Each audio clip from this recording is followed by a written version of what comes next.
சுவாமி இந்த நேரத்தில் என்ன சுவாமி? என்னையா சொல்றேன், நீதான் புரிஞ்சுக்கணும். புரியல நானே சொல்றேன்.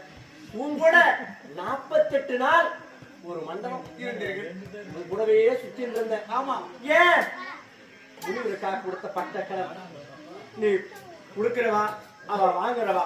ஆனா இடையில அவன் கூட நடந்துறாயா. ஆனா முனிவருக்கு சேர வேண்டிய பொண்ணை நான் கொடுத்து விட்டேன். வீட்டுக்கு போனா என் பொண்டாட்டி என் பிள்ளை எல்லாம் என்ன கொண்டு வந்திருக்கான்னு எனக்காகவே காத்துட்டு நான் கொண்டு போக வேண்டாமா? அதற்காக எனக்கு பெருசா ஏதோ ஆசை இல்லை. பெருசா ஆசை தரகக்கூலி. உங்களுக்கு தேவை தரகக்கூலியா? நான் எப்படி இருக்கிறேன், எந்த நிலையோடு இருக்கிறேன்? நாட்டை மறந்தேன், நாட்டு மக்களை மறந்தேன், கட்டிய மனைவி புரிந்தேன், பெற்ற மகனை மறந்து அனாதி போல் இருக்கிறேன் ஐயா. இந்த நேரத்தில் என்னை பார்த்து தரகக்கூலி தாய் என்று கேட்டால் எப்படி, எந்த விதத்தில் தர முடியும் ஐயா?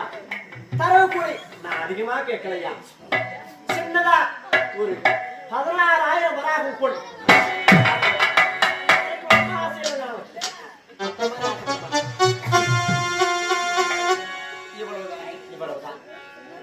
உனக்கு தேவை 16,000 வராகன் தரகக்கூலி.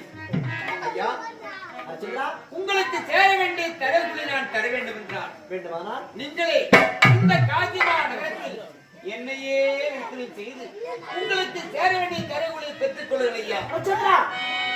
வேறு வழியே இல்லை. சரி விடு.